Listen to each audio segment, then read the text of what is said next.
ele está fazendo, para quem não conhece, né, ele está fazendo doutorado em Ciências Sociais no IFCH. E ele fez o trabalho dele de mestrado em Manaus, em Educação, sobre os Kuta.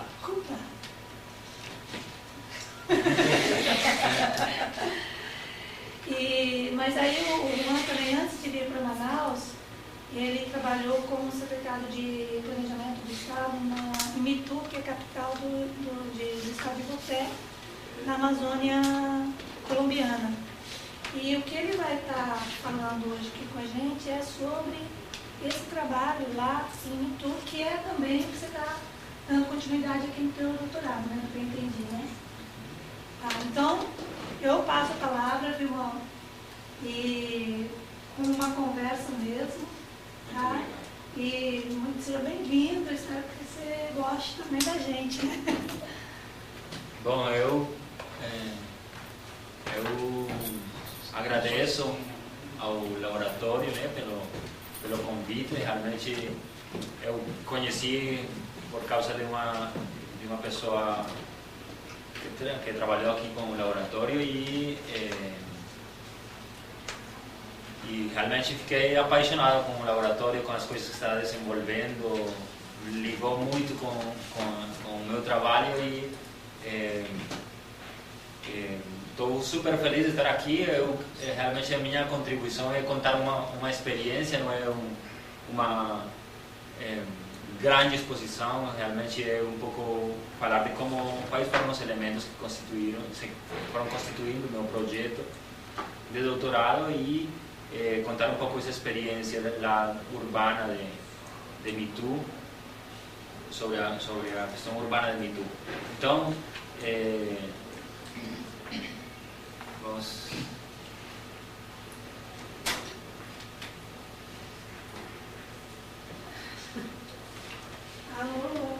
Enquanto isso, você vai contando algumas outras coisas. Bom, eu queria começar... Eu queria começar contando uma história. Porque... Bom, a história é a seguinte. Só que eu queria localizar para vocês ficarem sabendo de qual é a área que estamos falando, né?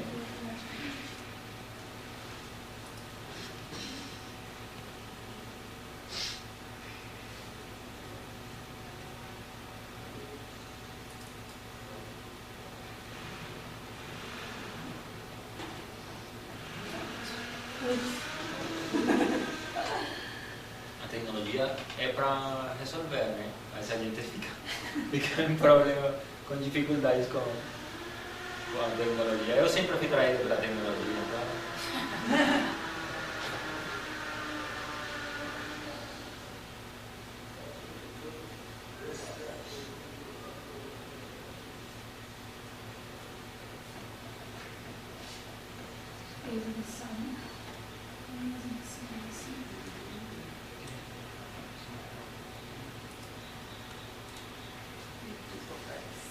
Bom, esse é o título aí do trabalho, né?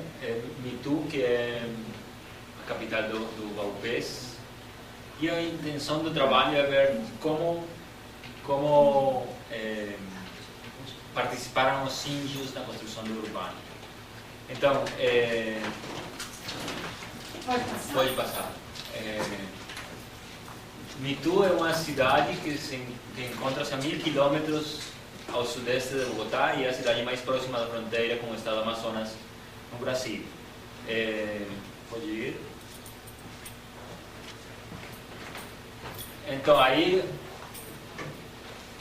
Mitu esta é a Amazônia brasileira, né? Aqui está, nesta área está Manaus, aqui está São Gabriel de Cachoeira, está marcado aí. E esse ponto aí é Mitu Vaupés, né? Aí está o sul da Colômbia, toda essa área da Amazônia colombiana. Então, eu queria começar contando uma história. Quando eu estava trabalhando em planejamento no estado do Vaupés, a gente desenvolveu um programa de moradias para as comunidades indígenas. o programa surgiu porque um presidente foi a visitar o estado, um estado pouco visitado realmente, e o helicóptero do presidente estragou um monte de moradias, levantou o teto das moradias. Então o presidente chegou lá e prometeu moradia para todo mundo, sem nenhum planejamento, sem nada. E quando eu cheguei à secretaria, estava se aplicando os recursos para aquele projeto. Então a gente tentou dar algum jeito nesse projeto, né? Era consertar algumas moradias na área urbana e em todo o território do estado do Vaupés. E então a gente queria falei com alguns antropólogos, ficamos falando sobre a necessidade de dar um jeito que esse projeto fosse desenvolvido em relação à realidade dos povos indígenas, a cultura e tal. Aí tinha que ter um veedor da comunidade, não sei como se diria isso em português, mas é um vigiante da comunidade para executar o projeto, porque na Colômbia todos os projetos que têm a ver com o povo indígena ou com meio ambiente ou com aplicação de recursos nas áreas sociais tem que ter o veedor da comunidade. Então a gente encontrou um líder super legal que foi eleito pelas comunidades como o veedor do projeto, Manuel. Veedor. E o veedor, vamos usar essa palavra aí, vocês me perdoam a espanholização. O veedor da comunidade se chama Manuel. E Manuel, a gente esperava, pois, Manuel um líder daquele, né? Esperava aquela história de construir a coisa mais indígena e tal. Aí ele falou, não, nós queremos 5 pregos e cimento. Nós falamos, não, a ideia com o antropólogo é ver como consertamos para que a coisa seja mais tradicional e tal. Ele falou, não, de jeito nenhum, nós queremos nosso teto de 5. Nós queremos cimento. Falou, temos 50 anos remando para os brancos, vendo como eles fazem progresso na cidade de Mitu, e agora vocês vem uma grana para um projeto de moradia para a gente, e vocês querem que nós façamos a casa de início?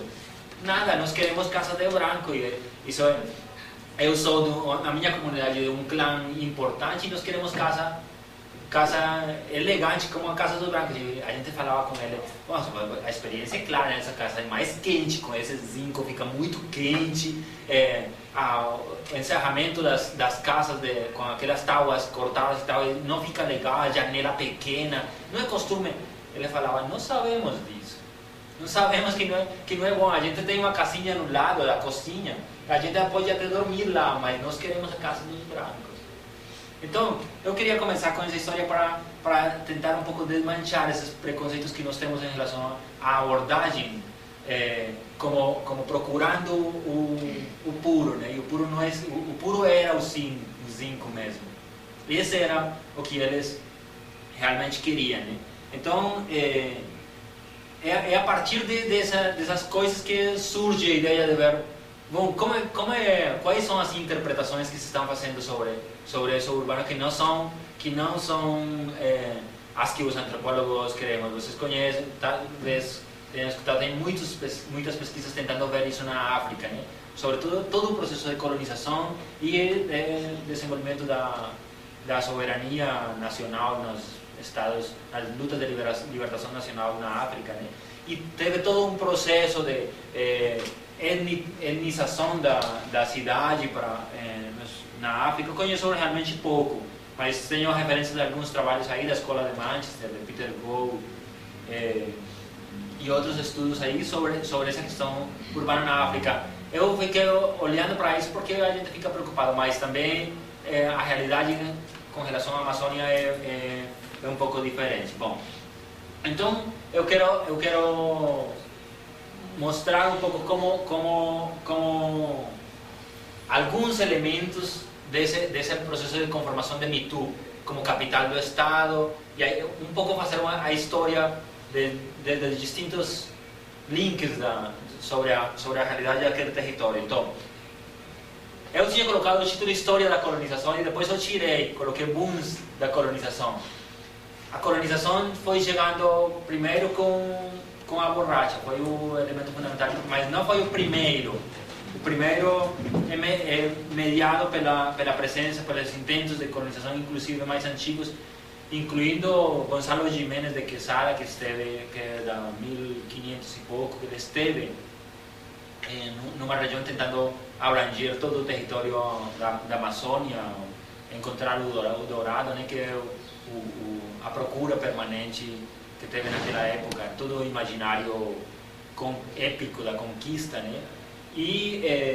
Mas a borracha marca um hito fundamental, um momento fundamental na colonização desse território para toda a Amazônia brasileira e a Amazônia colombiana. Então, a finais do século XIX, a borracha aparece como um elemento fundamental de desenvolvimento econômico e de penetração na região. Ela não se consolida muito, realmente chega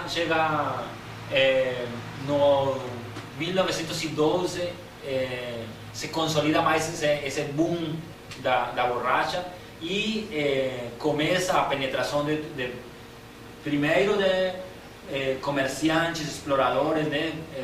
Tem um processo de escravidão com os povos indígenas, pegaram muitos povos, aproveitaram de distintas relações entre clãs, entre hierarquias, entre distintas etnias, brigas, para desenvolver uma apropriação da mão de obra e o desenvolvimento, a exploração da borracha. A borracha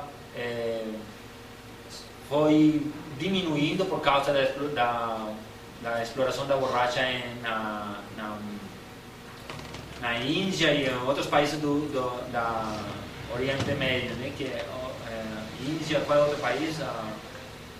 Não sei, na Melanésia, acho que tem a exploração da borracha, que diminuiu a exploração na Amazônia e isso fez com que o boom da borracha fosse a primeira luz e ficaram naquelas regiões. Aí teve uma briga enorme pelo poder dos territórios para explorar a borracha e da mão de obra entre o Peru, a Colômbia e o Brasil. O Brasil saiu ganhando uma parte do território porque intermediou na briga e na divisão territorial. Inclusive tem uma cachoeira que se chama Jurupari. Jurupari é um mito sagrado, mas tem uma cachoeira que se chama Jurupari. Naquela cachoeira tem uma placa que diz que território brasileiro o território brasileiro está, a fronteira hoje está uns 3.000 quilômetros mais para baixo. Então o Brasil tentou ir um pouco mais lá, só que aí as amizades entre os brancos, a colonização, toda a organização social que se gerou lá, impediu que o Brasil ficasse com mais território dessa área colombiana. Bom, só para mencionar assim por acima essa questão da borracha que marcou muito e ela chegou com a igreja, né? A igreja rapidamente entrou. Primeiro os colonizadores foram os padres salesianos que entraram pelo território brasileiro e no território colombiano foram alguns jesuítas estiveram lá. Depois estiveram os agostinhos e finalmente ficaram os javerianos. Pode ir que tem outros itens aí. Bom, tem outros momentos da borracha. Pode ir que tem várias a seguinte, para aí. Então, essa borracha é um momento de um boom, mas teve vários booms. A quina é uma outra planta que foi exportada, teve uma importância na exportação a nível mundial da Amazônia. Espécies exóticas eu chamo peles e penas, que foram uma coisa muito importante durante muito tempo. Peles de como se chamam os animais? Bom, onça, ariranha, penas de distintas aves. O paujil o mutum é o mais conhecido, é uma ave muito linda. Bom, isso foi todo um grande período em que a borracha não desapareceu, só que ela diminuiu. Na Segunda Guerra Mundial teve uma reaparição, um intento de investimento de grandes recursos para voltar a explorar a borracha por causa da guerra, da Segunda Guerra Mundial, mas isso também não deu certo e caiu. Ainda hoje existem algumas explorações mínima da borracha, quer dizer, isso não desaparece. E espécies exóticas foram mudando também, né? Não é que hoje não existem, só que essas espécies têm se oficializado hoje, como o guaraná e muitas outras espécies que a gente sabe que são exploradas lá.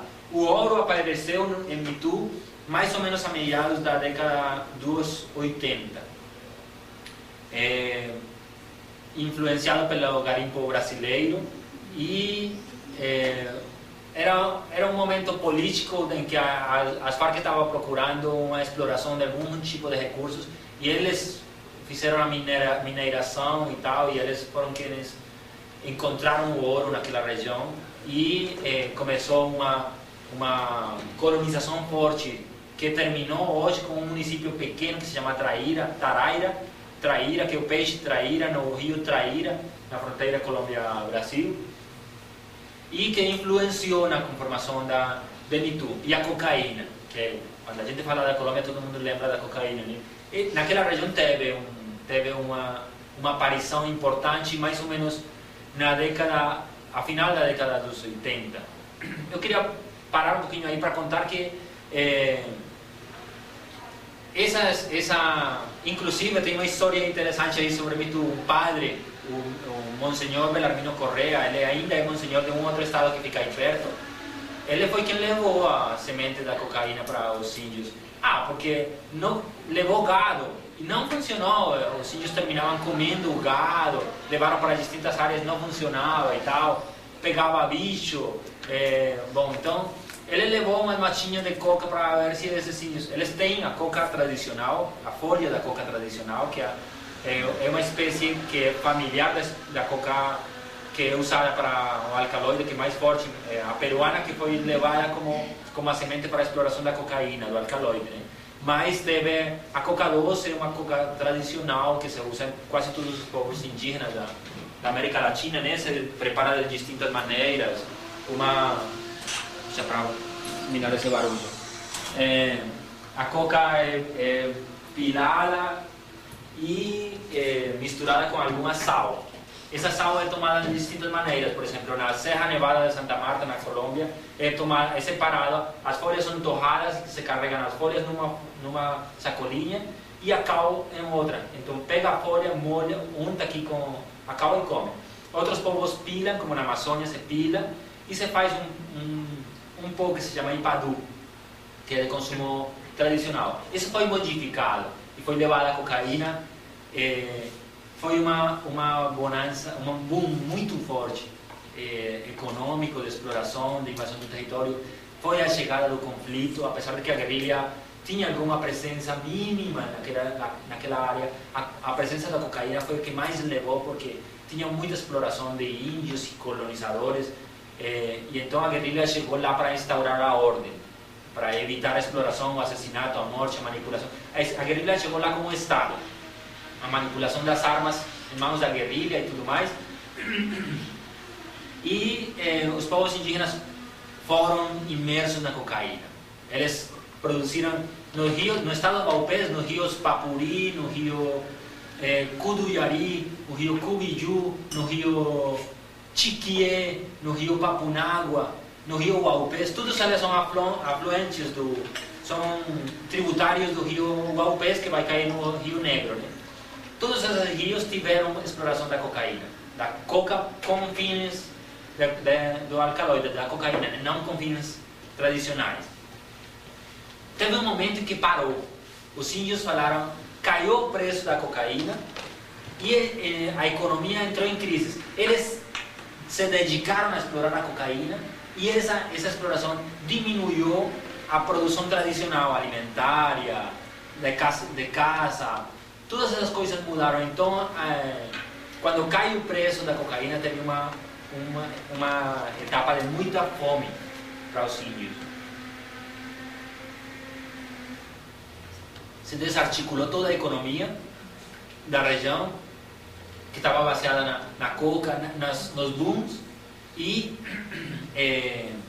os índios. Uma coisa que eu quero destacar, e vou destacar no meu trabalho, é que os índios decidiram fazer uma substituição de cultivos. Não sei se vocês conhecem, em toda a América Latina, os Estados Unidos, os países estão tentando fazer substituição de cultivos, substituir a coca por mandioca, por banana, por não sei o quê. Isso nunca deu certo em nenhum lugar, porque, por exemplo, na Bolívia fizeram um grande projeto, então fizeram uma estrada, fizeram uma coisa para fazer produtos lácteos, não sei o quê. As estradas serviram para multiplicar por 10 a produção da cocaína.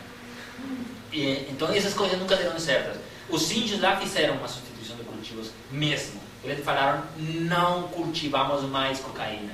Parou, e parou mesmo. Acabaram com... É uma coisa incrível, porque a autonomia dos povos dizendo, vamos passar fome, vamos passar fome, se viraram a voltar à economia tradicional e decidiram expulsar a cocaína. Acabou a cocaína. Em todos esses rios que eu mencionei, acabou a cocaína. Só ficou uma partezinha no Alto Rio Guaupés, que é o Caruru, um município que fica na fronteira, um território que ficou em mãos da guerrilha, dos narcotraficantes e do conflito. Está tomado pelo conflito totalmente hoje. Foi o lugar onde a guerrilha teve 500 militares sequestrados que foram presos em combate, como se chama? Reféns de guerra, né?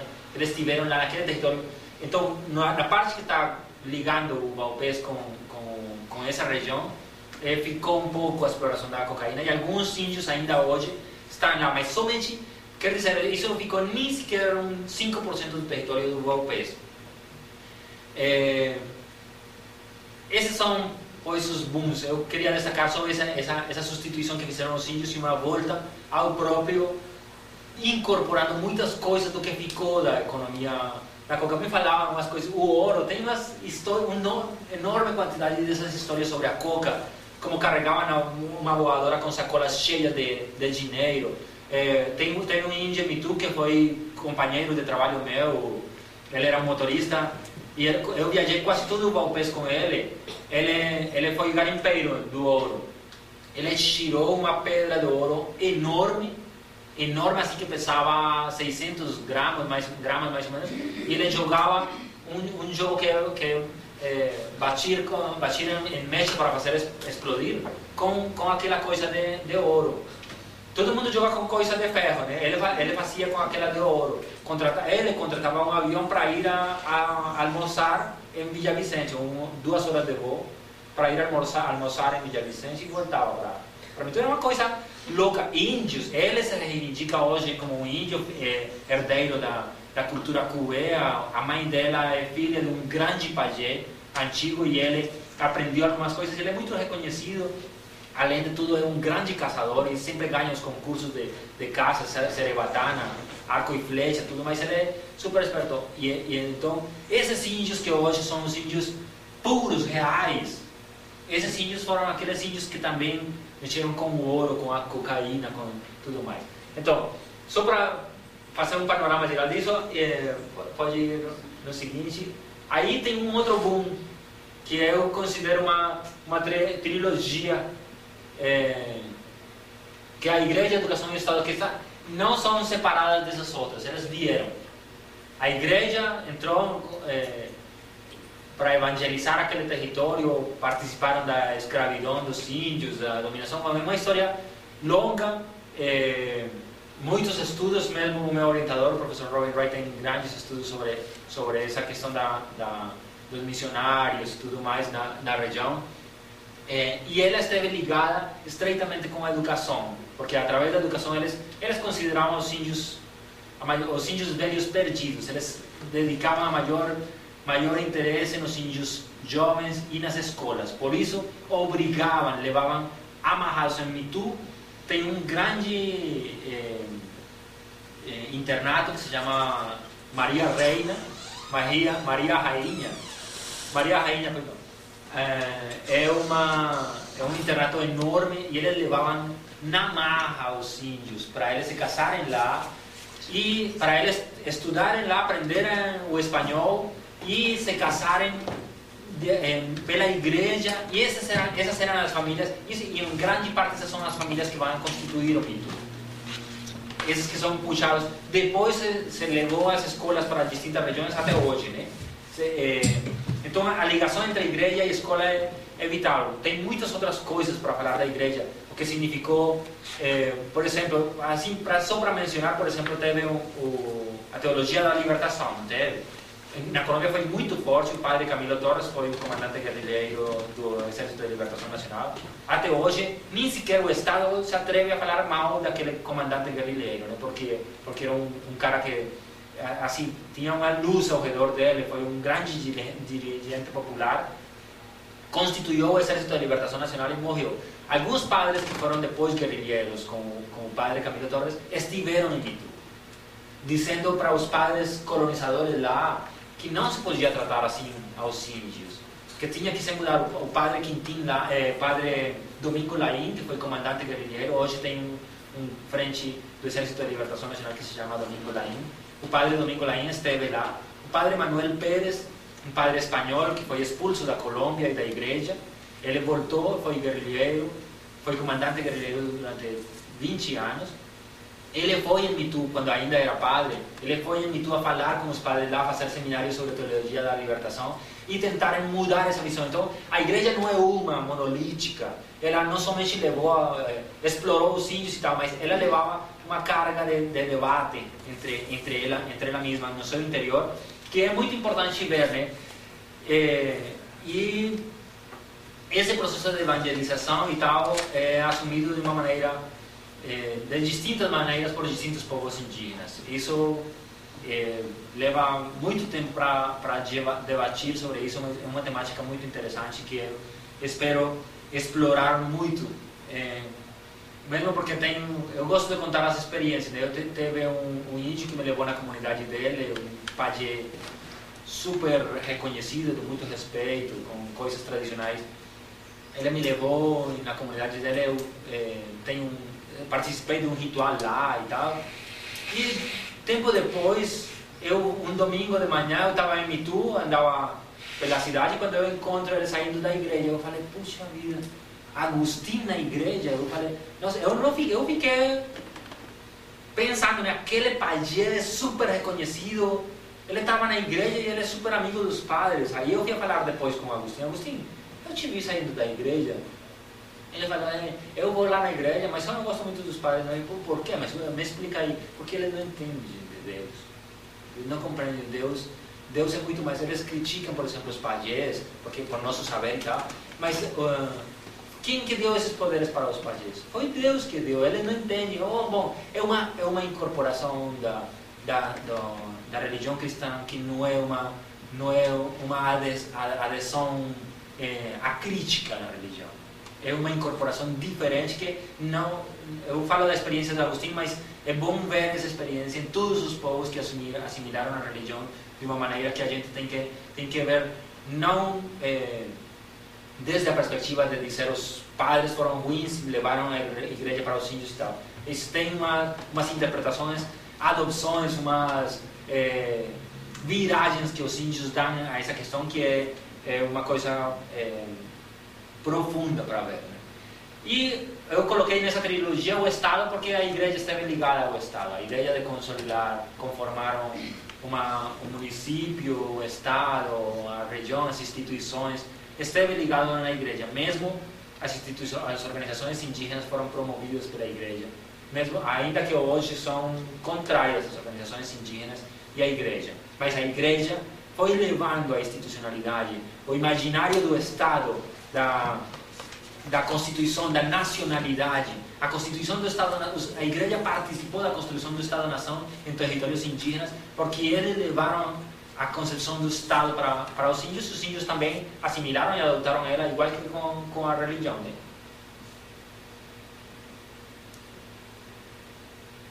Eu não posso parar muito, porque tem muitas coisas, né? O território. Bom, eu queria fazer uma pequena história. Não consegui um mapa do Grande Vaupés na internet, onde estive procurando muito, não consegui. Pode ir para ver os outros sítios. O estado de Vaupés é um grande estado que abrangia mais da metade da Amazônia colombiana, que são esses estados Guaviare, que hoje eu falei que hoje está em conflito militares, paramilitares, guerrilha, narcotráfico. o estado Guainia, que é o rio Inírida, que estava falando antes de iniciar com da colonização da Sofia Müller e a evangelização, e o estado Vaupé. São 3 estados enormes que eram todos consolidados no grande Vaupé. A capital era Caruru, que hoje é a capital do narcotráfico, e depois ela foi passada, em 1936, foi passada como corregidoria. Em espanhol é corregimento. Aquela corregidoria passou para Mitu. Foi o início institucional de Mitu. A data de fundação de Mitu está dada em 1936. Eu critico isso. A data de fundação de Mitu era uma cachoeira sagrada e tinha ponto de encontro de muitos povos aí. Antigamente, depois eu vou falar, era território dos cubeus, mas eles eram um lugar de interculturalidade, de casamento e tudo mais, e foi fundada em 1936 pelos padres javerianos, que realmente não foi fundada por eles, né? Aí inicia uma corrida institucional de Mitu, que é fundamentalmente a construção do Estado-nação, aqueles territórios que eram considerados territórios nacionais, que é uma coisa, é como um aluno especial na Unicamp. Assim eu vejo territórios nacionais. Quando eu vim para Manaus, eu mandei o meu projeto por e-mail, falaram: você foi aceito como aluno especial. Nossa, eu mostrei para todos os meus amigos na Colômbia, eu não sabia que isso não significava nada.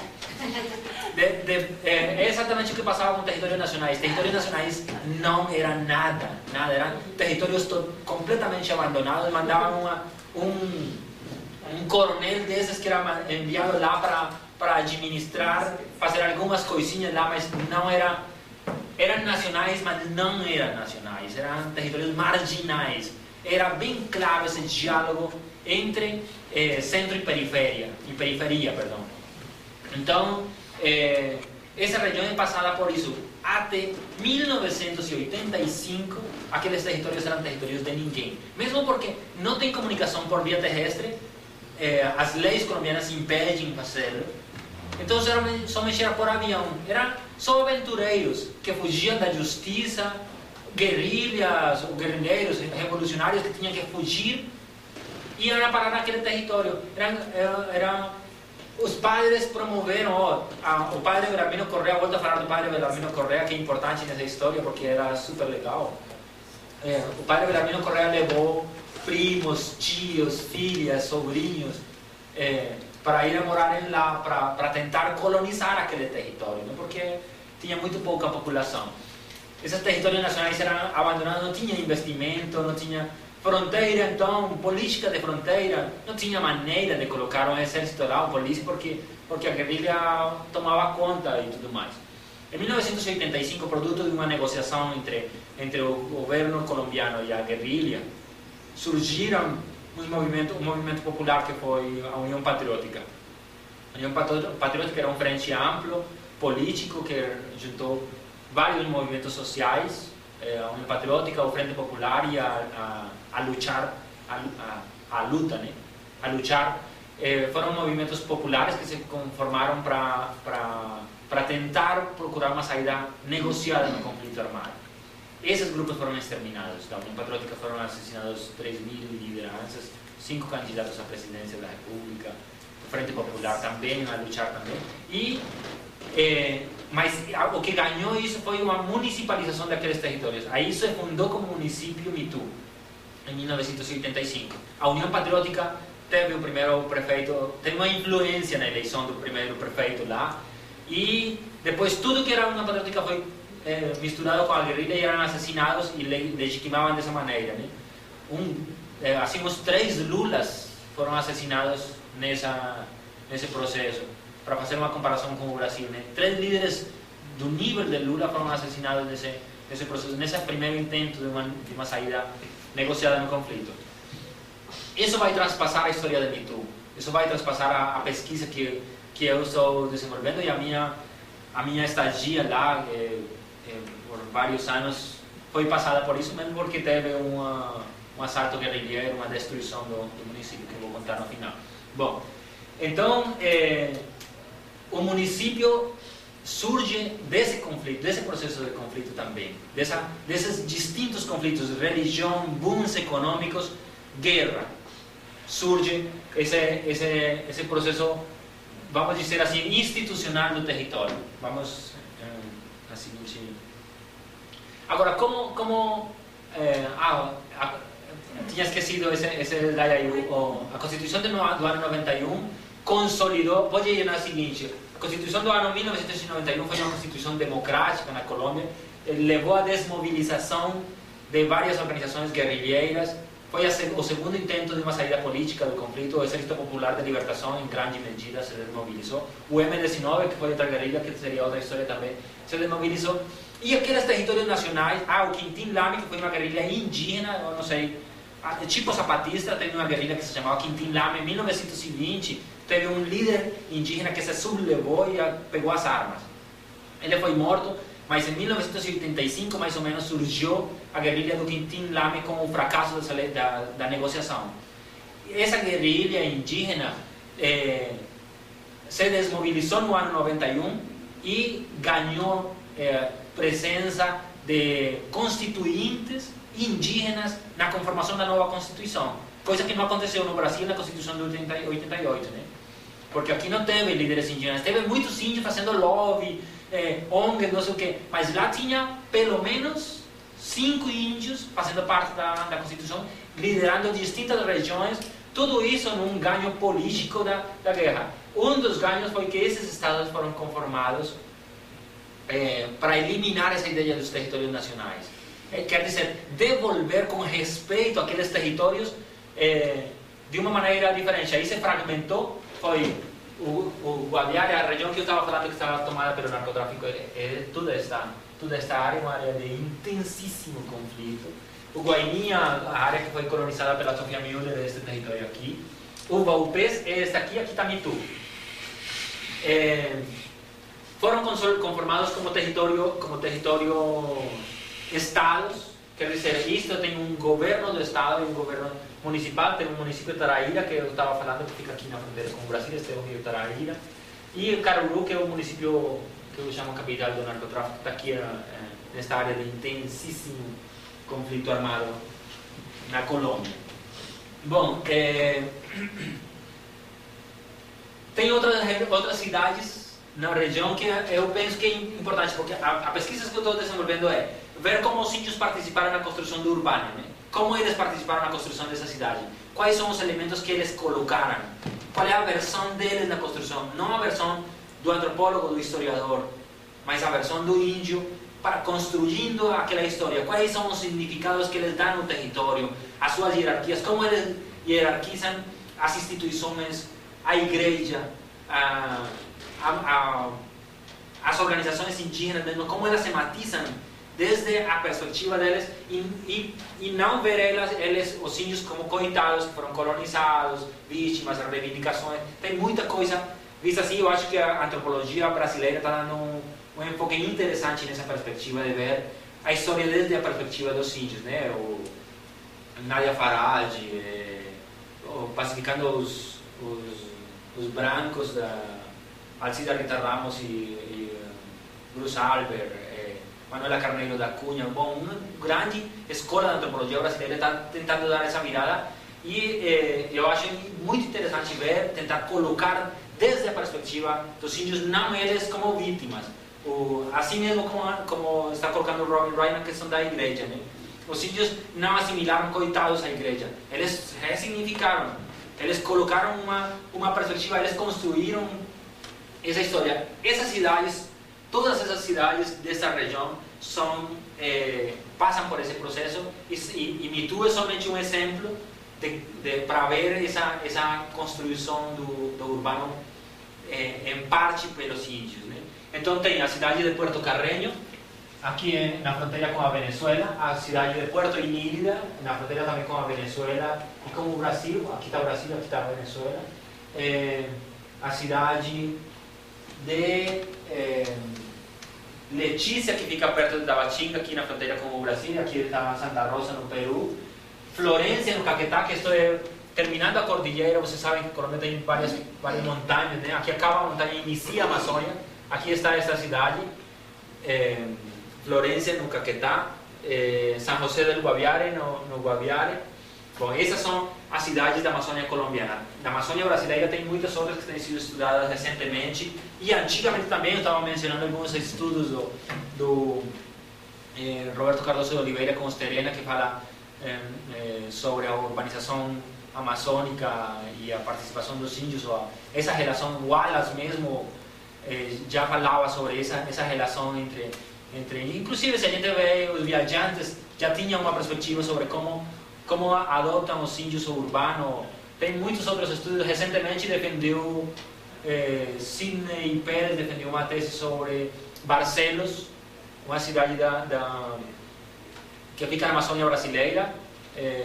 Aqui esse quadro apagou a área. Aqui está esse chamado Cabeça do Cachorro. Aqui está São Gabriel de Cachoeira, Barcelos e Santa Isabel, né?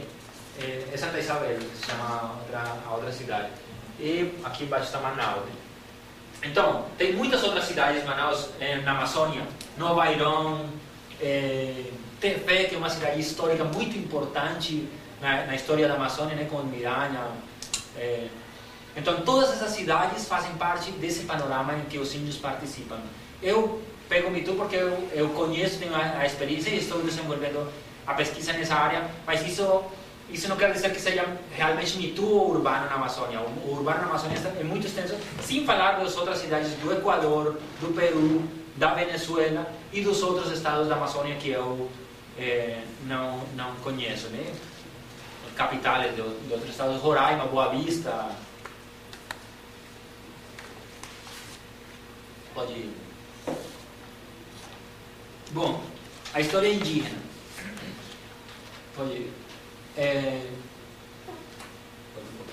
Bom, na história indígena é interessante ver. Essa região era conformada por três troncos linguísticos, né? São os que vêm do Arawak, do Tucano Oriental, que são chamados mais ou menos uns 16 povos, 16 línguas que são dentro do tronco do Tucano Oriental, e os Macani, que são uns 7 povos que são considerados de menor hierarquia, são caçadores, coletores, nômades, seminômades e tal. Aquele território território de Mitu estava especialmente conformado por cubeus, mas os cubeus a maioria dos povos tucano oriental são exogâmicos, casam com mulheres que não são da sua mesma etnia, então o multilinguismo é intenso lá. Falando com o Stephen Hugh Jones, um antropólogo de Cambridge, ele dizia, tem o Goldman, que é o antropólogo dos cubeus, tem o Hugh Jones ele mesmo, que é o antropólogo dos Macuna ou dos Barassara. Tem tem o Renato Atias, que é o dos Hub. Tem a Dani Maecha, que é o dos Juhu. E essas línguas não são tão puras assim, não. Nunca foram.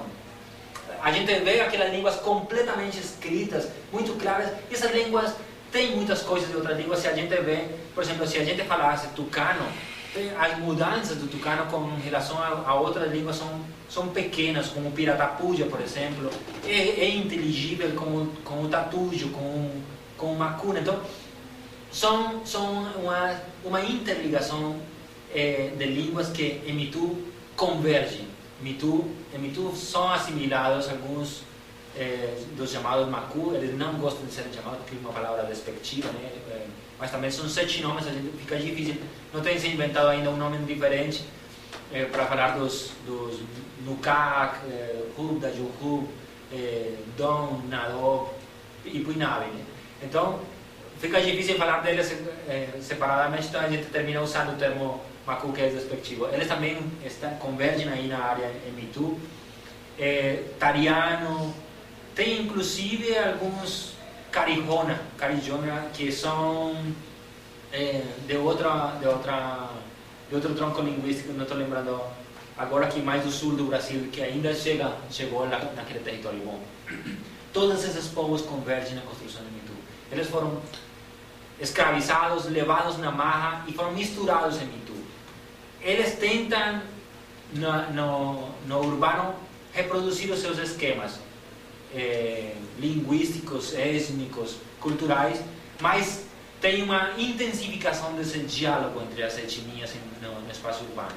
Isso é uma coisa que eu acho importantíssima para ver na pesquisa que estou desenvolvendo, né?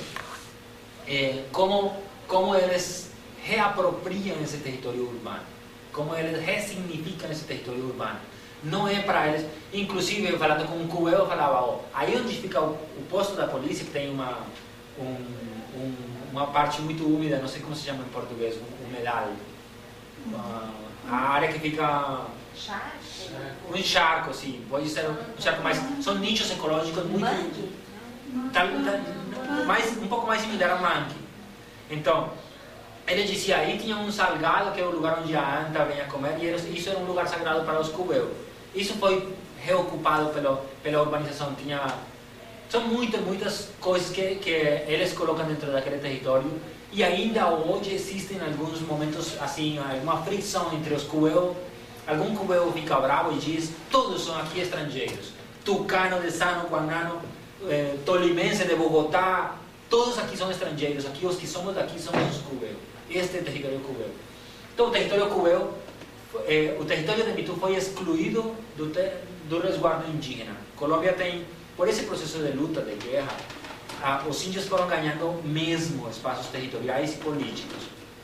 O território do Vaupés está conformado por 3 grandes resguardos. Resguardo Mitu, Grande Mitu, Jaigorrea Papores e Arara Lago de Jaimaicuru. São todos nomes indígenas, né? São grandes territórios, e a única parte que está excluída desses resguardos indígenas é Mitu. É a área urbana de Mitu, e uma estrada que está aí perto de Mitu, com 1 quilômetro ao lado e lado, que pertence à área de colonização. O demais é território indígena. Esse território indígena hoje está em grande debate sobre a possibilidade de administração política, econômica, judicial, inclusive, dos índios. Que é uma coisa que não tem acontecido no Brasil. Por exemplo, julgar casos indígenas pelos mesmos índios sem intromissão da cultura nacional.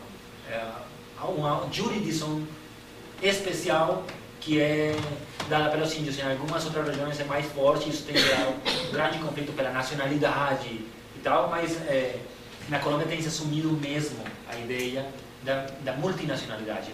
Eu vi ontem na manchete do ISA que alguém diz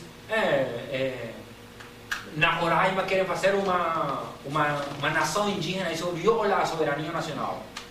Isso é produto da limitação no processo de luta dos povos indígenas. Em povos como o Equador, o México está hoje alcançando isso com a guerrilha zapatista, né? E na Colômbia tem se conseguido o reconhecimento de distintas nações. Essas nações são respeitadas. Língua, território, administração política, econômica, transferência de recursos econômicos da nação, jurisdição legal, justiça, é administrada lá pelos índios. Então, isso é um processo, tem algumas vezes, isso não é puro, né? Isso não é, estou falando como exemplo, mas também tem casos que os índios dizem, não, nós queremos que esse seja julgado pela justiça, porque com a nossa justiça não daria certo, que tem que matar o cara, envenenar o cara. Então eles dizem, não, então melhor que a justiça branca entre aí. Mas é uma escolha, né? Mas é um direito que eles têm. A igreja influenciou na conformação de organizações indígenas na década dos 60 e se conformou o Conselho Regional Indígena do Vaupés, que é uma organização forte entre os indígenas e tem ido consolidando processos de território, de exclusão de colonização, de respeito, por exemplo, políticas de educação indígena mesmo, políticas políticas do Estado. Tem muitas coisas que têm sido assumidas pelos índios. Não significa que os índios ali, apesar de eles serem o 90% da população, também os brancos governam na área de Mitu, o comércio, a dominação econômica, mas os índios têm se colocado nesse jogo não como vítimas, eles estão jogando esse jogo democrático, eles estão jogando na área urbana, eles estão nessa briga pelo poder, pela economia, e eles têm reivindicado novos direitos que têm surgido. Bom, o direito a ser candidato à prefeitura. Hoje, as eleições foram o domingo, sem ser o passado ou o anterior, o prefeito um indígena, o prefeito de Mitu foi eleito, um indígena. Como que eles mexem com isso é uma coisa problemática, né? O primeiro prefeito de uma capital de um estado da Colômbia indígena foi no Mitu, Machín. Todo mundo chama ele Machín, ele realmente se chama Maximiliano, porém todo mundo chama Machín.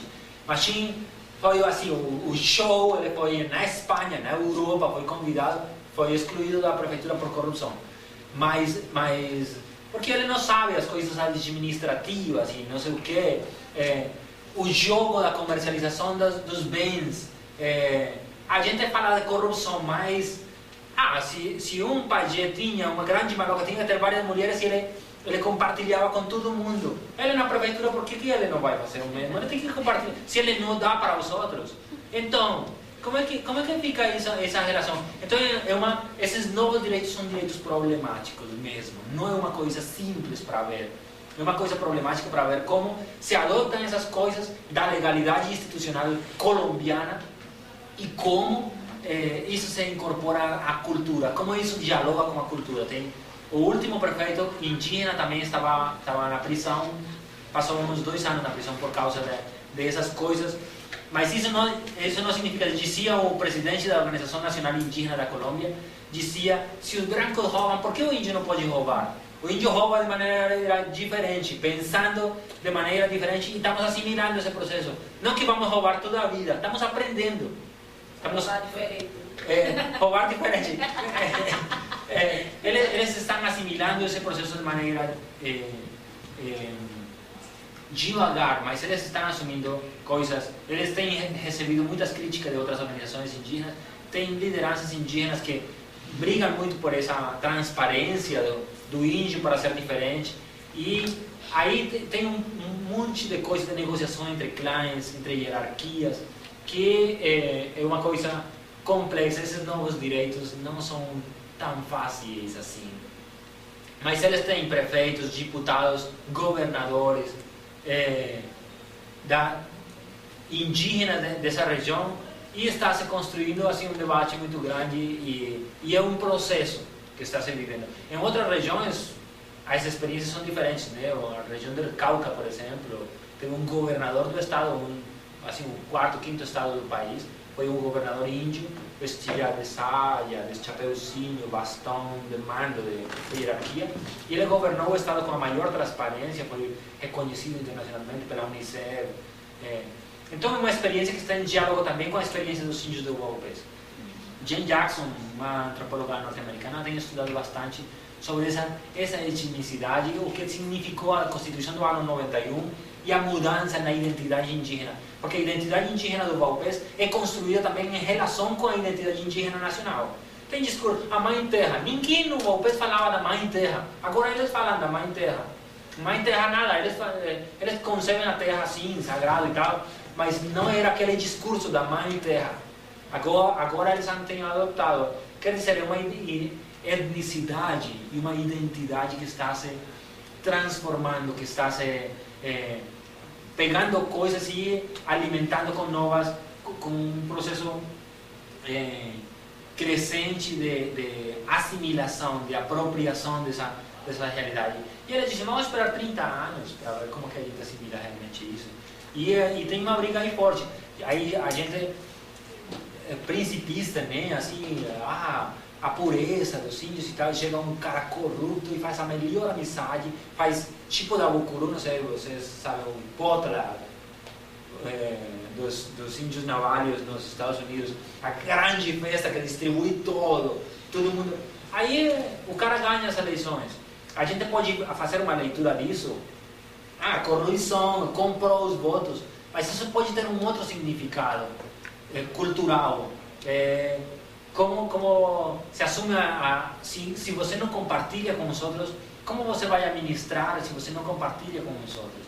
Não, é uma assimilação diferente da institucionalidade que a gente tem que estudar devagar e não fazer esses qualificativos tão puristas, né, de corrupção e tal. Então, isso para defender um pouco aquela maneira especial de roubar, que também é uma forma de assumir. Vamos em frente porque eu acho que estou falando demais.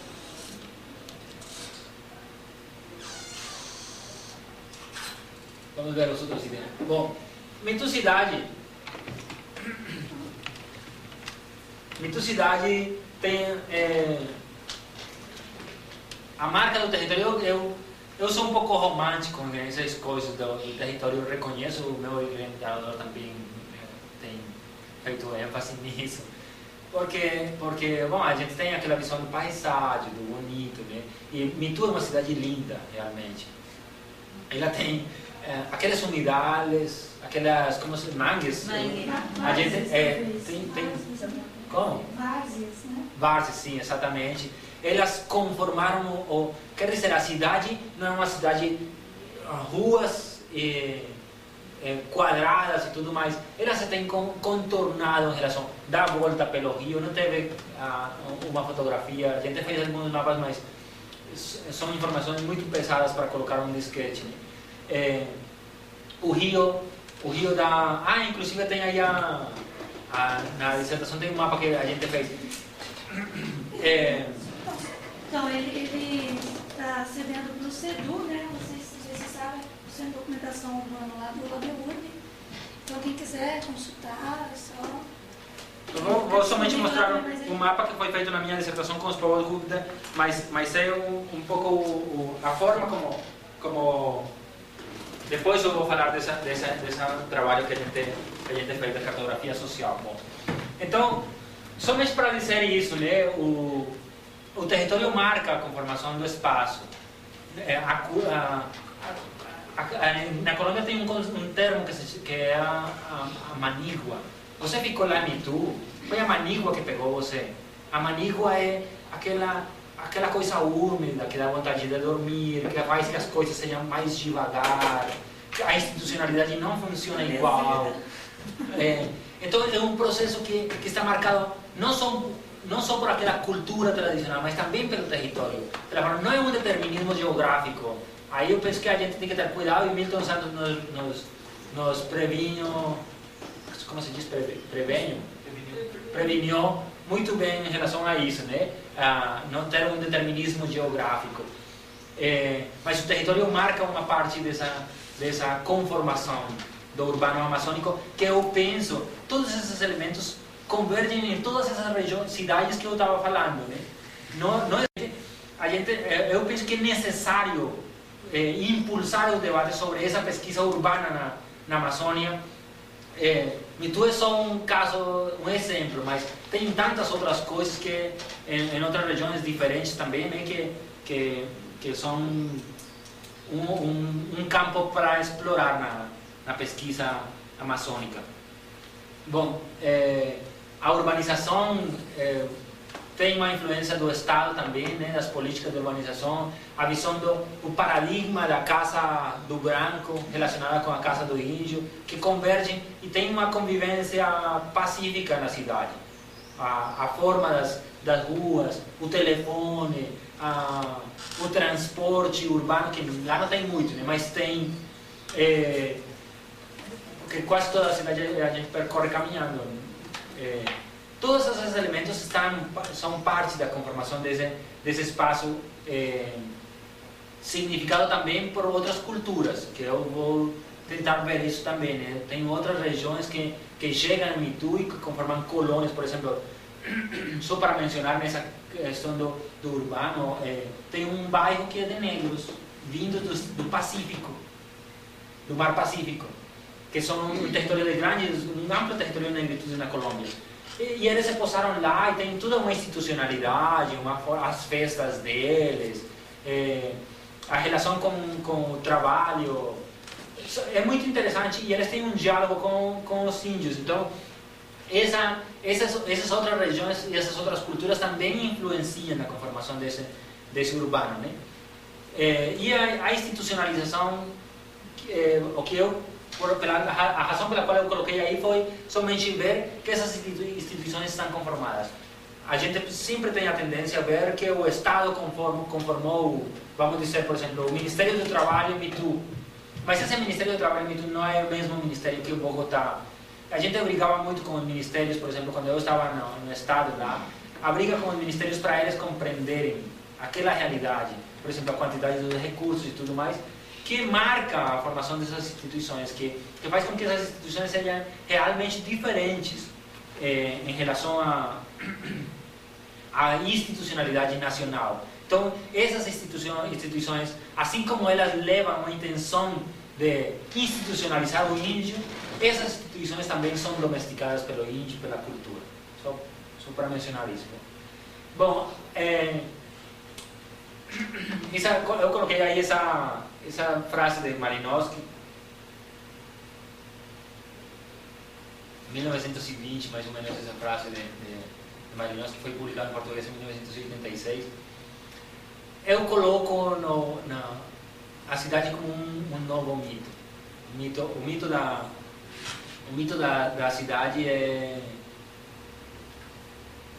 para os índios um lugar de encontro, que um índio de verdade, tradicional, no rio mais longe do estado Vaupés, que é o centro da Amazônia, tem que ter conhecido a cidade, tem que ter ido na cidade. A cidade tem virado um mito da institucionalidade, do diálogo com o ocidental, do encontro com outros povos, das organizações indígenas, e a etnicidade, a identidade tem se mudado nesse espaço urbano. E eu penso que a cidade tem sido incorporada como um novo mito para os índios novo-vaupés. O mito de diálogo com o mundo ocidental, de interação intercultural, mesmo das etnias indígenas. Vamos na seguinte. Bom, então, a ideia é ver um mito mais cultural, menos cidade, menos urbano, menos capital, e ver ele transformando essas identidades desde os bairros que são conformados por etnias, por clãs, por hierarquia, né? As distintas línguas que convergem, mas tem algumas fragmentações, assim, os tucanos numa região, os baraçanos em outro lugar. Então aí a gente sabe que baraçanas e tucanos que se casam juntos, eles se encontram em alguns bairros, o bairro dos cubeus. Essas línguas conformam esse mito cultural. A economia é um elemento interessantíssimo para ver, né? Porque ver a economia, o comércio, a exploração, os booms econômicos que falamos, né? Mas tem também o artesanato, a significação econômica do índio. Nas instituições que eu falava, o potlatch, o dabucuri, o oferecer tudo que tenha na colheita, na época da colheita, como uma festa de encontro, de relação de interação, de casamento, de parentesco. Todos esses elementos estão imersos nessa economia. Quer dizer, a economia não é somente economia branca, de comércio, exploração dos índios, coitados. Os índios também têm colocado marcas na economia. Tem indústrias lá, assim? É proibido no território, é proibido por lei, por reserva natural e cultural, por reserva indígena, é proibido. Todo mundo que quando você falou que Mitu ficava fora, né? Mas é um pedacinho meio daquele grande território, né? Então no Mitu, mesmo no Mitu, porque não é reserva indígena, mas é reserva natural. Então é proibido desenvolver algum tipo de indústria lá. Mesmo madeireiro, isso é muito complicado, ainda que sempre tenha a intenção dos comerciantes e tal, mas é bastante limitado. E os índios colocam no artesanato as coisas sagradas que pegam um valor simbólico, que a identidade, quem sai do Mitu tem que sair com uma coisa de Mirapiranga. Mirapiranga é o pau-brasil, pau vermelho, aquele pau forte. Então tem aquelas figuras de artesanato feitas por negros em Mitu, negro que casou com mulher índia, que fala língua indígena.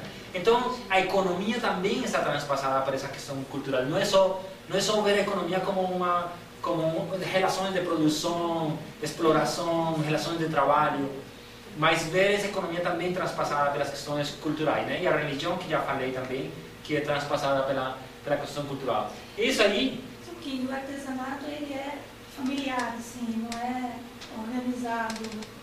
É familiar, tem algumas expressões de organização, teve alguns momentos que tem sido mais significativa a organização com as artesanias de Colômbia e tal, mas realmente não se consolida. Ele é muito mais ainda uma economia familiar e tal. De indígenas que estão morando no Mitu, vão nos rios e pegam, trazem e tal. Vamos na seguinte. O trabalho etnográfico, eu tento dizer, bom, todos esses elementos que eu apresentei não são fragmentos, pedaços. Isso forma uma unidade societária, que a intenção é ver um pouco, partindo da tradicional etnografia antropológica, é tentar ver isso como um conjunto, um fator de unificação para poder analisar ele com a sua própria... A hipótese é que a Amazônia tem uma formação de urbano diferente da urbanização do mundo todo, de outras urbanizações. Ela tem umas características específicas que a gente vai tentar mostrar como resultado do trabalho, né? Ver que como elas dialogam em toda essa região que eu mostrei da Amazônia, ver como esse urbano amazônico pode ser visto também como um lugar de diálogo intercultural e também como uma possibilidade de ver a sustentabilidade. Para isso, eu penso que é necessário escutar, é preciso e urgente escutar essas culturas. Não escutar o urbano como participação comunitária, mas escutar o urbano como cultura, como significação que pode levar a um equilíbrio que permita não desenvolver cidades tipo São Gabriel de Cachoeira, que eu visitei nos 2 anos passados. Eu estive visitando São Gabriel de Cachoeira, uma cidade super linda também, com uma cachoeira, uma montanha. É uma cidade maravilhosa da Amazônia brasileira, favelada, com 80 índios nas ruas pedindo comida, uma cidade de 12.000 habitantes. Então, eu penso que é preciso escutar, fazer um diálogo intercultural para ver esses elementos etnográficos, econômicos, religiosos, institucionais, políticos e tentar construir uma ideia de diálogo na cidade que permita um desenvolvimento sustentável, ou que permita uma conformação de um sistema que seja diferente, a adoção de padrões paulistas de Bogotá, de Lima, de Caracas, reproduzidos ali e que terminam destruindo a Amazônia, como temos visto em muitas cidades da Amazônia colombiana. E Mitu é um bom exemplo porque ele está isolado, para chegar lá tem que ser de avião, tem pouca população, tem 80% da população urbana de Mitu é indígena, o 90% da população do estado é indígena. Então, eu penso que, vamos na seguinte, eu penso que a ideia é ver através dessa metodologia da cartografia social, que é através do qual fizemos esse mapa, que é tentar ver através da pesquisa participante, colocar um diálogo com distintos atores sociais para ver e priorizar a versão indígena, cabocla, cultural dos outros povos para a construção desse urbano. Bom, só para contar um pouquinho essa cartografia social, a gente faz mapas falantes. Mitu estava transpassado por todos esses elementos e pela guerra. Mitu foi assaltado no ano 98, pela guerrilha, foi tomado, foram levados 80 militares sequestrados como reféns militares. Mitu ficou meio, a área institucional de Mitu ficou meio destruída. E eu queria terminar dizendo, a ideia, a gente fez naquela época um mapa social, onde distintos bairros e comunidades e etnias e povos de outras regiões que chegaram em Mitu fizeram uns mapas, e esses mapas para tentar ver como construir um projeto coletivo que não seja que veja, que coloque no papel, na lei, nas políticas, as coisas que todo mundo vê no cotidiano e que não se assumem. Por exemplo, a pimenta é um produto de grande potencialidade comercial no mundo, mas não se explora porque os comerciantes pegam e exploram os índios, então o índio não leva mais a pimenta para lá. O mesmo com a banana. A banana, às vezes a gente compra banana importada de Villavicencio, de outras cidades, levada de avião para aquela região amazônica. Vocês imaginam isso? Isso é feito por quê? Porque não existe um diálogo. E eu penso, a hipótese que eu estou levando é possível desenvolver, através dessa pesquisa participante, dessa cartografia social, um diálogo que permita conhecer essa outra versão do urbano, e fazer revelar uma versão do urbano que não, todo mundo vê, mas ninguém materializa, nem na política, nem no diálogo religioso e tal. Então, partindo do Falsborda, no Brasil, vocês conhecem, é famoso, Carlos Rodrigues Brandão, toda aquela história da pesquisa participante, que é herdeira também da teologia da libertação, as comunidades eclesiásticas de base e tudo mais.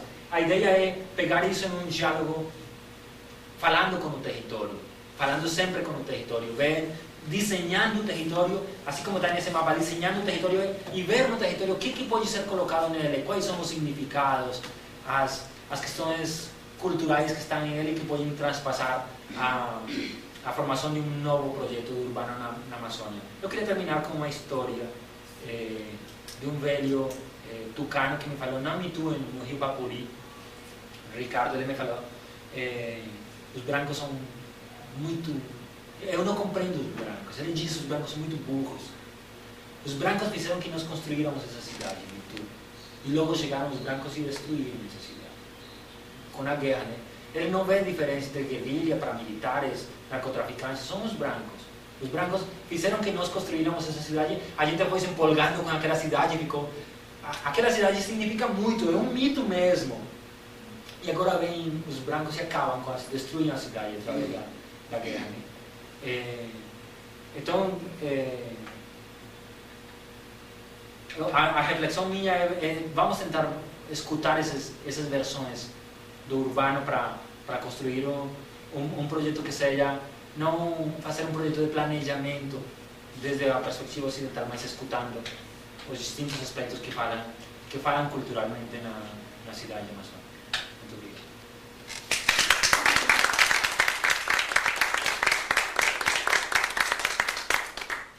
Acho que eu falei demais, me perdoam. Agora eu gostaria de escutar nós temos ainda aí experiências. Para conversa. Me surgiu uma dúvida, assim, não sei se você já falou, cheguei um pouco atrasado. Você disse na questão dos artesanatos, né, da economia. Esses artesanatos são produzidos familiarmente, mas eles visam quem? Existem turistas lá, eles são vendidos para fora, você sabe, você chegou a pesquisar isso? Qual que é a produção é voltada para quem, assim? Bom, tem uma coisa que tem alguns turistas, mas os turistas foram expulsos de toda essa região que eu mostrei por causa do conflito armado. Ninguém chega lá de turista. Né? Os únicos turistas que chegam são os antropólogos que vêm de fora e têm estudado alguns povos aí, e os funcionários públicos, que tem muito funcionário público em todas aquelas instituições. Né? Então eles chegam e sempre compram artesanato. Eu mesmo tenho a minha casa cheia de artesanato indígena. Né? Então, para esse algo que é produzido o artesanato. Né? Agora, tem uma coisa que se chama Artesania da Colômbia. A Artesania da Colômbia é uma instituição forte que tem pegado artesanias de todo o país e levam alguns produtores mesmo, levam nas feiras internacionais de artesanato no interior do país. Então, eles vão de Mitu para Bogotá participar nessas feiras, que são grandes exposições. Agora, é muito interessante a pergunta porque tem algumas ONGs que estão promovendo, por exemplo, a venda de artesanato produzido nas regiões que não passa por Mitu por causa do transporte, mas não passam fisicamente, significativamente por Mitu. Elas são levadas para a Europa E tem um mercado próprio na Europa que estão apoiando processos de recuperação cultural, de diálogo cultural, de planos de vida culturais de povos indígenas. E eles têm esse canal também com a União Europeia, especialmente. O demais é um artesanato local, algumas coisas que são de serviço, e esse artesanato também tem uma coisa de diálogo intercultural que sempre existiu. Por exemplo, os Curripaco e Baniwa produzem um ralador. Eles, em toda aquela área, ninguém mais produz ralador, só eles. Então, e a tapioca, aquela branquinha, que a gente come com açaí, essa tapioca, somente os Baniwa que levam lá em Itu. E é difícil conseguir ela lá em Itu. Então, isso é como uma parte do artesanato, eles trazem de lá. Agora, a rede de uma palmeira, ela somente é trazida por alguns povos cubeus que ficam no norte. Então, é um comércio que antes existia. E ele se transforma em artesanato, mas é uma interação cultural que existia antes.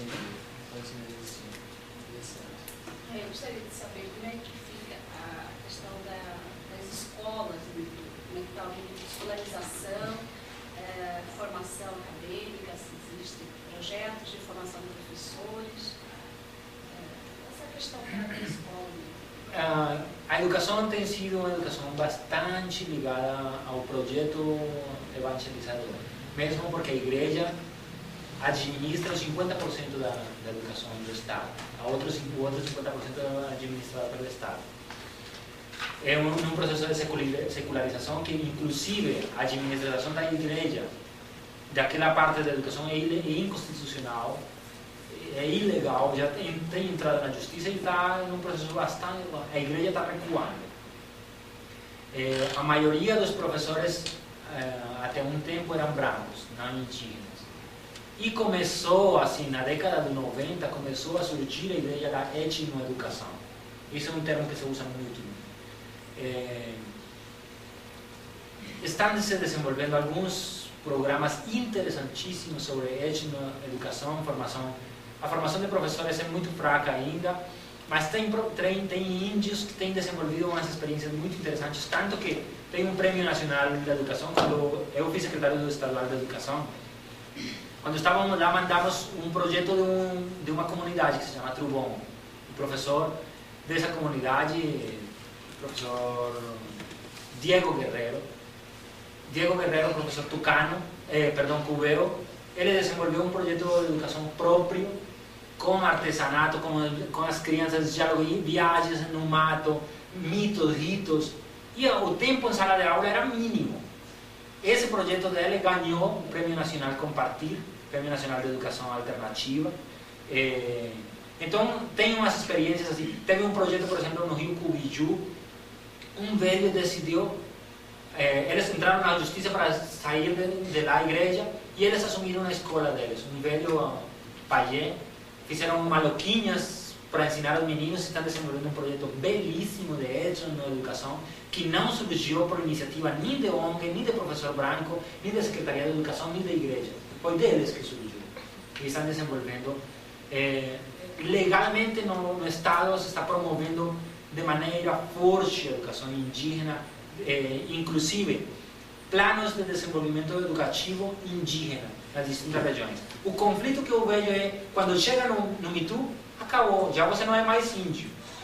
Aí, inclusive o índio diz, eu vou para Mitu estudar a educação dos brancos. Né? E fala-se que língua majoritariamente no Mitu, ou não tem só... No Mitu se fala espanhol, nas escolas se fala espanhol, agora já nas áreas rurais se fala a língua da área. Tem uma grande área, tucueo, tucano, tatujo, piratapuja, tanimuca, todas as línguas se falam nas distintas escolas nas áreas rurais. Mas nos lugares oficiais, então, é o espanhol. Oficial é o espanhol. Agora, então, em Mitu, se tem tentado discutir essa questão da educação. Inclusive, quando eu estava na secretaria, fizemos um congresso sobre educação indígena. Tudo era etno. Etnoeducação, etnomatemáticas, etnogeografia, etnohistória. E aí chegou um professor e falou etnocarrilera, que é uma música mexicana, que tecnocarrilera a gente transforma em etnocarrilera, porque músicas que, como o forró, que traspassa também as escolas e tal. Então, o diálogo está se desenvolvendo uma discussão interessante. Tem um índio que dirige o programa de educação indígena, mas eu penso que está um pouco devagar. Se a gente vê o processo, por exemplo, em São Gabriel de Cachoeira, aqui no estado, tem alguns projetos do ISA com os Baniwa, Tariano e Desana. São projetos também interessantes, que estão desenvolvendo coisas super interessantes, mas no Valpés é fraco, eu penso, apesar de que se você vai ver lá, vai encontrar umas experiências muito interessantes, muito legais. Mas eu penso que em relação à dimensão da educação indígena de todo o estado, são 300 escolas em todo o estado, é fraco. Precisaria um impulso muito mais forte. Né? Mesmo porque é complicado falar dentro da educação, é complicado. Né? Os índios, a gente falaram, por exemplo, com o povo, eles diziam, os brancos querem que nós falemos de educação indígena. É que tem inveja, que não querem que a gente conheça o saber dos brancos. Então, eles são mesquinhos. Mesquino é que não compartilha.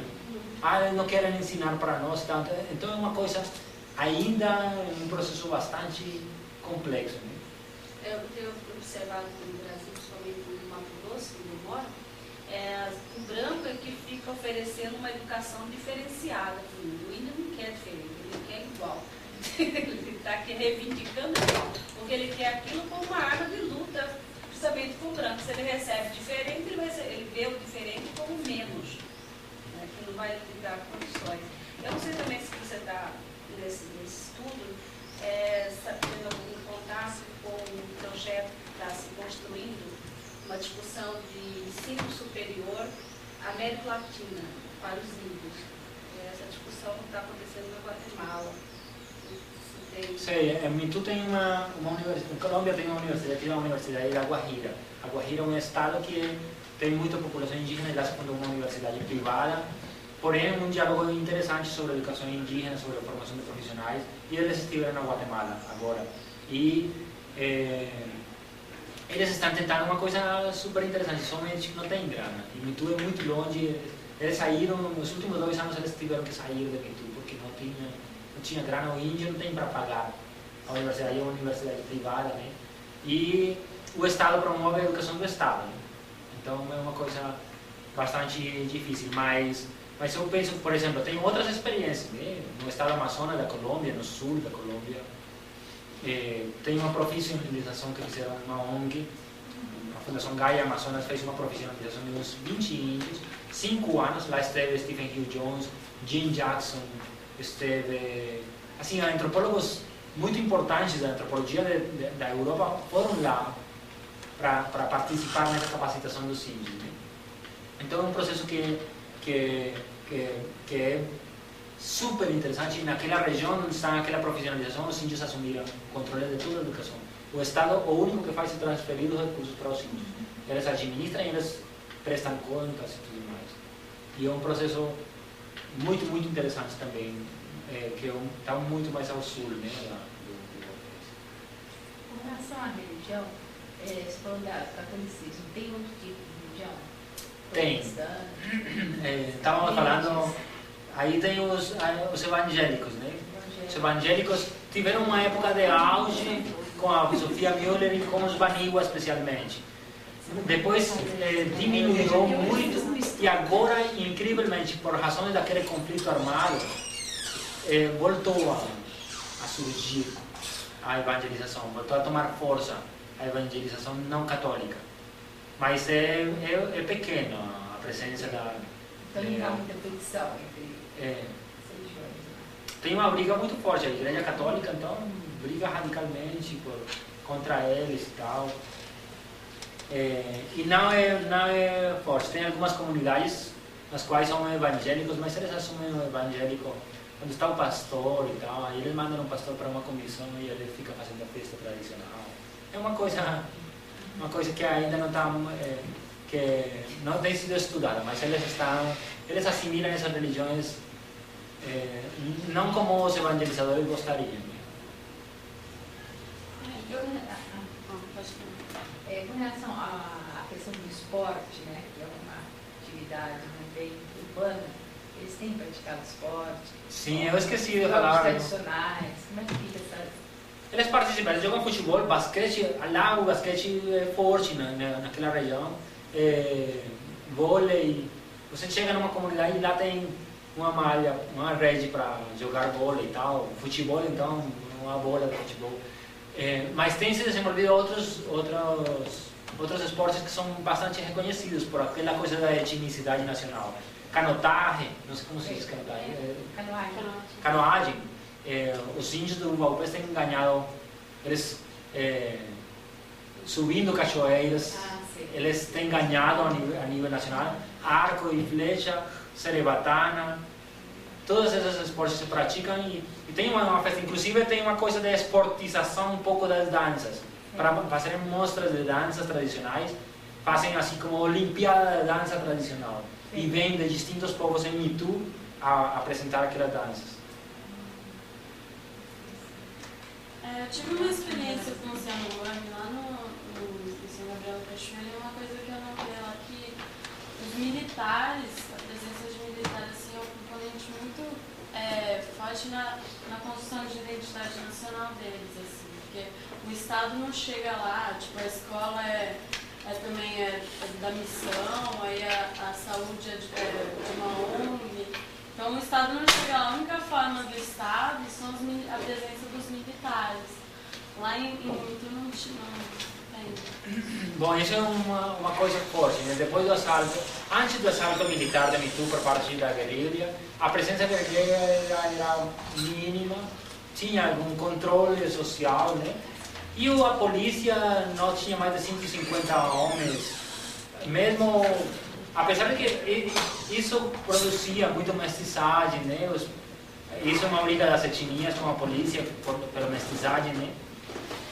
Depois do assalto militar de Itu por parte da guerrilha das Farc, Itu ficou militarizado. Então você imagina a mestiçagem, né? Agora tem 1000 militares no Itu, quer dizer, 30% da população eram militares. Ficou uma coisa de um conflito muito, muito complicado. E a guerrilha, como ficou uma base militar, então a guerrilha ficou atacando. Isso, mas na Constituição da Colômbia os índios não têm que fazer serviço militar, não é obrigatório. Somente quem querem. Aí 14 índios foram sequestrados pela guerrilha como militares. Eles foram os primeiros liberados depois, né? Mas eles foram sequestrados porque eles tinham um uniforme militar e tinham uma arma. Né? Então, mas não é uma coisa igual que a do Brasil. Né? Realmente os militares têm jogado um papel diferente lá, menos forte, e agora está em um grande conflito, né? Por causa das meninas correndo atrás dos militares, grandões, bonitos e tal, e mestiçagem, meu Deus, todas as meninas ficaram grávidas naquela época, e aí ensinando aos militares a usar camisinha, uma coisa complicadíssima. É porque, teoricamente, os militares não poderiam circular por área indígena, mas isso não acontece, assim. E lá em Maturacá, onde eu fui, eles estão aumentando, acho que para, não sei, acho que para 5 mil, eu acho. Lá em São Gabriel, vão aumentar não sei quantos mil, assim, militares. Já tem demais, sabe? E eles não fazem nada. Antes de ontem teve um conflito em Paris de Cachoeira, porque os militares belgas atacaram os índios. A presença militar no Alto Rio Negro, no lado brasileiro, é muito forte. E agora, com a questão do conflito militar, para o Itu está constituindo-se um problema grande.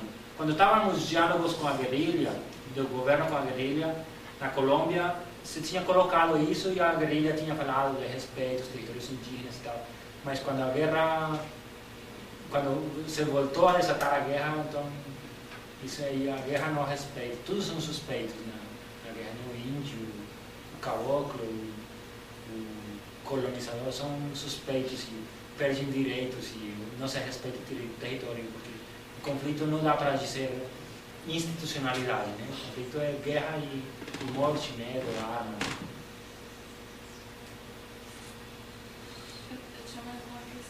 Que eu fui fazer justamente um trabalho de mapeamento participativo lá. Aí eu queria saber qual foi o método que você usou. Assim. Então, a gente se baseia na pesquisa participante, na teoria da pesquisa participante, mas trabalhamos com território é uma coisa muito simples. Você faz um trabalho etnográfico para conhecer você onde você está. Então, como você chegou até as pessoas? Como foi a participação das pessoas para fazer um mapa? Bom, eu era secretário estadual do planejamento e eu fiz a convocatória a distintas lideranças para fazer um mapa, para tentar reorganizar o território que ficou desorganizado produto do conflito. Né? Então, aí as comunidades vieram, participaram, fizemos vários mapas e a gente o que faz é colocar no papel materiais todos e algumas perguntas que orientam o debate somente. Então, a questão do território, da produção, da educação, todos esses elementos e se desenham sobre o território, como se vê no território e aí se priorizam os cadernos de memória e se vai discutindo e se faz socialização. Esse é um método assim para dizer de forma geral. Né? Você disse que reuniu líderes, né, diferentes, assim. Teve muita discrepância na visão de território de um para o outro? Foi mais ou menos igual? Ou teve conflito, um não concordava? Ou teve esses tipos de problema? Foi mais diferente com os brancos, né? Com os não indígenas, que chegam lá e veem o índio com desprezo e tal. Aí as versões sobre o território eram diferentes. Mas o diálogo ao redor desse mapa, o que possibilita é isso, né? Ver que eu sou diferente do outro e eu tenho um monte de preconceito sobre o outro. O diálogo permite apagar esses preconceitos, saber, bom, você quer produzir, então o que você quer produzir e saber exatamente o que o outro está pensando, não o que eu penso que o outro está pensando, mas explicitamente o que o outro está pensando. Isso permitiu um diálogo muito legal, muito interessante, que foi isso, em parte, foi a base da minha intenção de desenvolver esse projeto. Essa possibilidade de ver que esse diálogo é possível. E o pessoal vinha das aldeias, das partes distantes para a cidade ou foi só... Não, foi só na cidade, só que na cidade tem etnias, né? Tem bairros indígenas, tem líder indígena e tem líder do bairro. E então todos eles participaram do trabalho. Aí tinha quantas etnias, também de outras regiões que vieram, né? De outras regiões do país que estão aí em Mitu, então também participaram do trabalho. Os negros que estão lá naquela região do Pacífico participaram da elaboração dos mapas. No contexto urbano, eu nunca tinha visto esse tipo de experiência. Só essa coisa que você vai lá e tenta fazer sobre, né, naquela aldeia, naquela área indígena e tal, na cidade, realmente. Mas para mim é muito difícil de pensar isso, na questão do Acre, que é onde eu trabalho, o preconceito na cidade é uma coisa tão forte, assim, com todos os indígenas que aparecem por lá, assim, um preconceito gigante, assim. Você é numa única cidade que a maioria da população é indígena, em Santa Rosa, todas as outras cidades, os que vão lá mendigar, são pobres, vão só para ir no hospital, coisa super complicado. É inimaginável para mim, entendeu? Colocar as pessoas junto com aqueles índios, entendeu? Isso existe, mas a gente pode canalizar esse diálogo. É bem interessante pensar tentar esse tipo de... Porque aí tem alguns lugares, o próprio governo favorece, mas aí assim, tem um lugar que é lá quase no meio do mato, onde você faz as reuniões com os índios, não sei o que, junta duas etnias, todo mundo vai embora. Mas fica lá bem longe, inclusive não é no centro da cidade e tal, lá longe. Vamos pensar sobre o lado de fora, nunca pensar na cidade. Mas a cidade é só para vender mesmo. Interessante essa experiência, né? É um preconceito assim, muito difícil. Todos esses preconceitos podem ser colocados em diálogo e eu acho que ajuda, né? Posso fazer a última pergunta? É que assim, de lá, agora que está surgindo a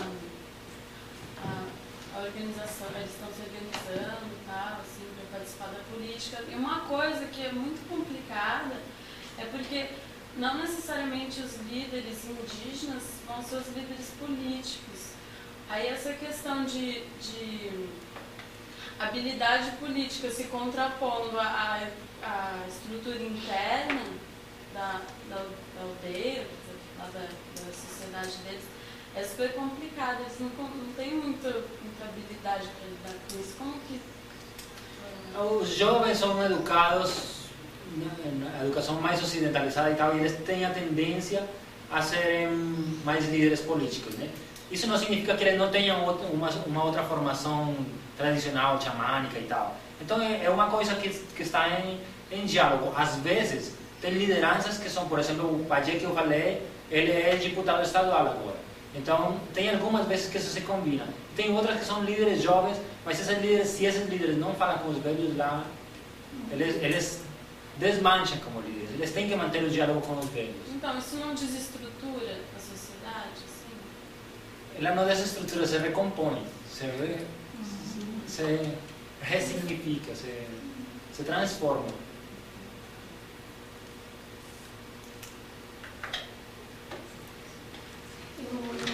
Só um comentário, né? Como que o seu trabalho, ele traz mesmo, assim, uma coisa que é muito importante para mim, né? Que é de desnaturalizar esse lugar do direito, né? Da lei, né? Não basta ter a lei, basta... e não é assim, né? Na verdade, então, para mim, assim, eu gostei muito mesmo e eu acho que pensar a cartografia social